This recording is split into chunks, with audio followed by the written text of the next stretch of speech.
M's just been showing the players the benefits of vegan food and also basically showing them how to cook. I'm sure some of them probably can, some of them can't, but they seem to have really enjoyed it and taken to it. Yeah, it's a good opportunity for them to try a few things that they wouldn't normally at home. A lot of them do cook, a lot of them probably don't. So it's good for them to have a go today. Yeah. Obviously, at a club like Forest Green, nutrition is important, and it's something that you're involved with, isn't it? Yeah, absolutely. You know, we need to make sure the players are fueled for training and games, but also that they recover afterwards, so they're ready to go again, especially in a tough fixture schedule that's coming up soon. So yeah. Do you think they'll get a little benefit today from this? Yeah, absolutely. Yeah, I do. I think a lot of them wouldn't normally think to cook vegan food, but it's something a bit different, but it's something they should really take on board. So hopefully they'll do that. What is the sort of pre-match sort of plan like on a match day, especially with your role? Can you talk us through that? Yeah, so from a nutritional point of view, really, we just have to ensure that they're normally eating a high carbohydrate and protein meal, normally 3 to 3.5 hours before kickoff. That's optimum, really.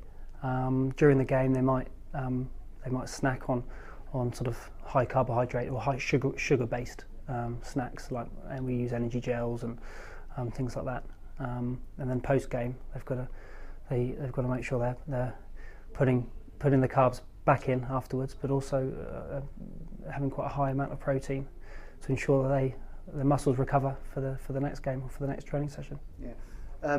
During the game as well, just moving on to the football side, away from the food, we often see the players wearing these almost like a vest. So for the uninitiated like myself, can you tell us about the vests? Yeah, they're GPS units essentially. So those units sit in the vests. They wear them underneath their match kit, and that records their movement during the game. So we can get some good data from that in terms of distance covered, high intensity distance, sprints, and also player load, and so we can look at exertion unit, so we can see how hard they've worked and how far they've travelled during the game. Yeah. And I've also noticed during the game you're often off the bench and in the manager's ear. What sort of conversations are you having then during the game? Yeah, so because we monitor the players' physical output on a daily basis, we know what sort of condition they're in going into the games, and therefore the effect of the game on their overall conditioning, I suppose. So quite often we'll look at substitutions that we can make. Sometimes you can't make them because of the game and the way the game is at that time, but sometimes we can make changes, and it might be that we have to rest a few players.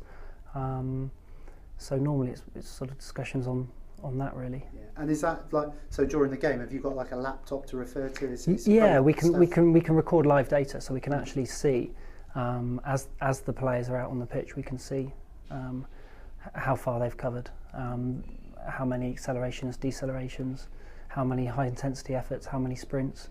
So we can see them almost figuratively. We can see them fatigue as they go through. It's an invaluable piece of kit, really. Yeah, absolutely. So. Yeah, really good. So yeah, it gives us that extra bit of information that we wouldn't normally have. Okay, cheers, Tom. Thanks, Ash. Cheers.